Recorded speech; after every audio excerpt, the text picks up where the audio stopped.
It's Joe, Donnie and Corby here. Joe, going to say hi. We're here at halftime. It's 21-10. The Cowboys lead the Commanders.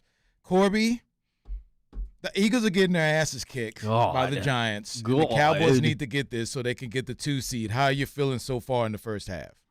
Well, apparently I'm feeling pretty good, but I'm not really concerned about any of that, about winning the division or about the Eagles winning. I'm concerned about you. Picks with friends. We've got a triple play with Bob. We have got a triple play with George. They are 2 games up on you right now as you are in last place. Yep. And if they somehow win that, then you are basically dormy. No, not really. I still have my triple play. The Natty has a little something to do with it, so I'm not out of it. I didn't want to put all my hopes in Washington because let's they face suck. It, if the Cowboys cover, you're in deep, deep water. Yeah, we'll need something miraculous to happen. But beyond that, that's a pretty crazy first half, and it's not often that you survive 2 turnovers. One, obviously the block kick, and the other one was a tip pass, and you have a double-digit lead. That's incredibly rare. Yeah, it lets you know Washington is just not a good team. Well, you got one back. So they're going to they want the number 2 pick. So I bet you every single person in that front office wants to lose, but you can't do that to the players. No, you can't. There's no way. And they're going to go out there and they're going to play hard, and you know they are. But the thing about this for the Cowboys is, yes, you want to get the win, and it looks like they're well on their way doing that. You want to put a little separation between yourselves so you can get your guys out of there, because Gilmore getting hurt and going out is very concerning. Now you have Nashawn Wright playing on the outside, and you just don't want to get anyone hurt. Yes, you need to get this win so you can get the 2 seed, but as soon as you feel comfortable as far as a number that you're up, you got to get your guys out of there. And I think if the Cowboys can get the ball and score with the first possession of this second half, 28-10, I think it's very close. I think got to start playing smart here and worrying about the playoffs in the future and not getting anyone hurt. Yeah, I wonder what the number is, because that'd put you up 18, and maybe it's 31. I don't know. I don't know what their number is, but you're exactly right. At some point in the very, very near future, you have to figure out what is more important to you, and what's more important to you is next week. And if you lose Gilmore, then man, I get it. You're at home and all that, but you got the Rams coming in or the Packers coming in, and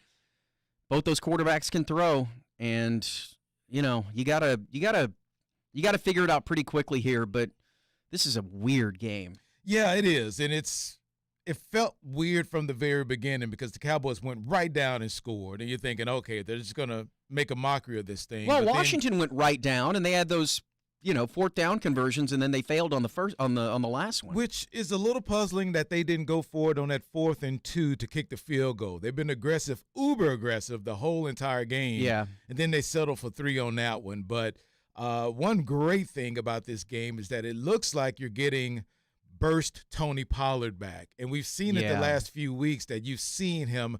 Although the yards weren't there, you just saw him get into the line of scrimmage and having a little bit of a burst, and you're seeing that again today. 10 carries, 54 yards. That catch he made? That one catch was all hands, strong hands, and it looks like he has his burst back just in time for those guys to get some running, get the running game going for the playoffs. So I will expect they're going to feed Pollard and Rico Dowdle a lot in the second half to try to see if they can get this running game going and get a little bit of the pressure off of Dak. I think a couple of scores, you're right. If they get to 31, 34, 35, then they're okay, we're good, and we're not not worrying about it. They're going to sit everyone, but they got to play smart. But they've got to get that lead. So they need to take this ball in the first possession of the second half, go down there and score a touchdown so you can start putting some separation and start sitting guys on their butts and not worried about those guys getting hurt. Yeah, it may be, or they may even say, look, let's get that 3-score lead, and once the fourth quarter starts, everybody's out.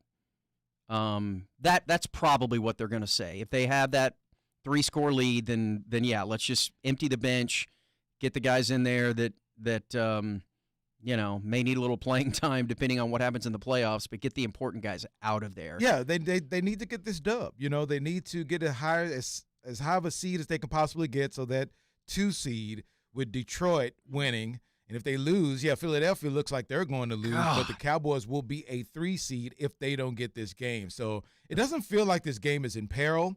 No. The only thing you concern yourself with is getting out of this thing healthy. Yeah. That's it. You have a couple offensive linemen out. Tyler Smith is not playing. Zach Martin's not playing. And it looks like the offensive line is holding up. I know it's Washington, but it looks like Dak is just not under any duress whatsoever as far as going back to pass. Did you think that touchdown pass to Tolbert when it was thrown, I thought it was going to be a pick. I'm like, where is he throwing it? And I guess that was the intention all along, was to throw it back shoulder or behind the play a little bit. But if that was the case, and they were, the announcers obviously were saying that was intentional, that may be the best throw of the year for Dak. Yeah, that was unbelievable. Yeah, one of the few times he was under duress, had to get rid of it way before Tolbert broke, and then it just worked out because the coverage wasn't bad at all on Tolbert in the back of the end zone, but he just put it in a place to where the cornerback couldn't adjust. That's like an Aaron Rodgers type throw, right? Yeah, no, it is. It is. So you're seeing CeeDee Lamb, Turpin, Cooks all in the running game also. It looks like they're just trying to get some space between them and Washington so they can sit some guys and not have to worry about it, get this win, get the 2 seed. And how many catches does CD have? CD, 7 catches for 58 yards and a touchdown. Damn. Targeted 7 times, 7 receptions. So 21-10. It feels like the Cowboys should be up a ton more, but they aren't. If they can get some separation in the second half over a Washington team who's already packed up and getting the hell out of there, then that will be a good thing. Corby, if I'm Washington, I onside kick to start the second half. Because you know what I am? A riverboat gambler. Yeah. You're going to be without a riverboat gambler as soon as this game is over. Will it be the quickest firing in the history of the NFL? Yeah, Will they not allow Rivera even back in the clubhouse, in the locker room? No, there'll be a sniper up there that just picks him off, like shoots him in the knee or something like that. We don't want him dead. Or the nuts. Or the nuts, yeah. Like rubber bullets to the nuts. Yeah, just scare him a little bit. Right, yeah, that's all. We just want to scare him. All right, we'll be back for the post game. Come make sure you check us out on the ticket as we talk Cowboys-Commanders. Yep.